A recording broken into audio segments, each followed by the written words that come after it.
একবার এক নামাজে ওনার নাতিদেরকে নিয়ে হাজির হলেন, হাসান হুসাইন রাদিয়াল্লাহু আনহুমাকে নিয়ে। তো নামাজের এক সিজদায় বিশ্বনবী এমন লম্বা সময় সিজদায় পড়ে রইলেন, মাথার উঠান না। মুসল্লিরা তো অবাক, সাহাবারা ভাবলেন হায় রে, নবীজি অসুস্থ হয়ে গেলেন নাকি, অথবা ওহী নাজিল হলো নাকি।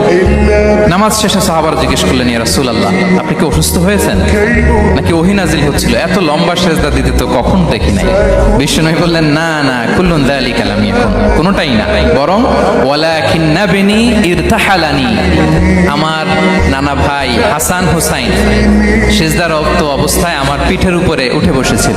ফাকারিহতু আন উআজ্জিলাহু হাত্তা ইয়াকদিয়া হাজাতা, আমি উঠে গেলে তাদের ডিস্টার্ব হবে, এজন্য সিজদায় পড়েছিলাম। যতক্ষণ তাদের পিঠে উঠে খেলতে মনে চেয়েছে তারা খেলেছে, তারা নেমেছে, তারপরে সিজদা থেকে মাথা উঁচু করে দাঁড়িয়েছে।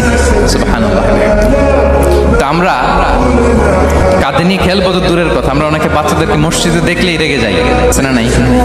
এক মুরব্বীরা আছে মসজিদে বাচ্চা দেখতে পারে না, দেখবেন হ্যাঁ, খিটখিটে মেজাজের হয়ে যায়, রিয়েক্ট করে।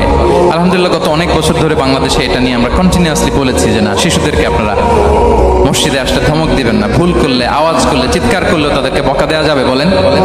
আজকে যদিও বকা খেয়ে মসজিদ থেকে ফিরে যায়, আর কোনোদিন মসজিদের দিকে পা বাড়াবে? ও যাবে ক্লাবে, হ্যাঁ, ও যাবে গানের কনসার্টে, আর ফেরাতে পারবেন মসজিদে? আর আসবে না, খবরদার।